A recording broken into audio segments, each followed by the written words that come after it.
بشرتك دهنية وتعبتي معاها Dad, this is acne. وعايزة روتين كامل يعالج الحبوب والمسام، يبقى انتي محتاجة تعرفي أكتر عن لاين ديرماكتيف أكتي كلير للبشرة الدهنية. Wow! أول وأهم خطوة في روتين بشرتك هو الغسول ديرماكتيف أكتي كلير جنتل كلينزر اللي بيجي في حجمين 200 ملي و250 ملي، وهو بيعمل رغوة خفيفة بتنضف البشرة وفي نفس الوقت بترطبها، فبيخلي البشرة جاهزة لأي سيرم أو كريم هتحطيه على بشرتك عشان البشرة تستفاد منه. الغسول فيه الشاي الأخضر اللي بيهدي أي التهابات في البشرة، وكمان فيه الساليسيليك أسيد وده بقى حبيب البشرة الدهنية لأنه بينضف المسام وبيعالج الحبوب، بس ده هيخليه مش مناسب ليكي لو بشرتك حساسة لأنه قوي جدا.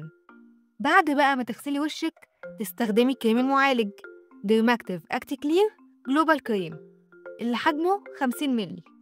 الكريم ده فعلا جلوبال أو عالمي لأنه فعلا جامع كل حاجة البشرة الدهنية محتاجاها في كريم واحد، لأن فيه مكونات مفيدة جدا لعلاج البشرة الدهنية زي النياسيناميد وحمض جلايكوليك. النياسيناميد بيقلل المسام وبيهدي أي حبوب لونها أحمر وملتهبة، والجلايكوليك أسيد بيشيل الخلايا الميتة وبيجدد البشرة وبيعالج آثار الحبوب القديمة، بس لو استخدمتيه أكتر من مرتين في اليوم أو بكمية كبيرة ممكن يعملك جفاف في بشرتك. ودلوقتي بقى نيجي لوقت السيرم ديرماكتيف أكتي كلير ريبيرنج سيرم اللي حجمه 30 ملي، واللي فيه طبعا الساليسيليك أسيد وكمان الكوجيك أسيد، فبيقشر البشرة بلطف وبيجدد الخلايا، فبيشيل أي بقع أو آثار لحبوب قديمة. وكمان فيه النياسيناميد اللي بيقلل المسام، والهيالورونيك أسيد عشان يرطب البشرة، وده بتحطيه على بشرتك بعد الكريم مرة واحدة بس في اليوم، والأحسن إنه يكون بالليل لأن فيه كمان ريتينول بتركيز 1% اللي بيجدد البشرة وبيعالج البقع، فحاولي ما تكتريش في الكمية بتاعته لأن ممكن يعمل حساسية للبشرة. ومهم جدا إنك تستخدمي سان سكرين الصبح.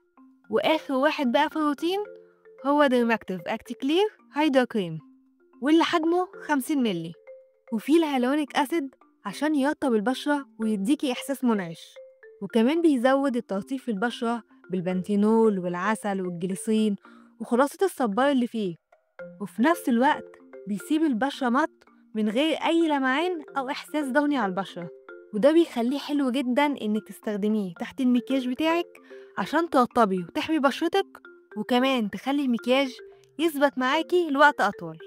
كل الروتين ده موجود على موقع الشركة نفسها بخصم، وهسيبلك في الديسكريبشن لينك كل برودكت وكود الخصم بتاعك. بس أهم حاجة في روتين البشرة الدهنية هو شرب المية بشكل كفاية، وكمان إنك تاكلي أكل صحي وتبعدي عن الأكل اللي فيه دهون كتير على قد ما تقدري.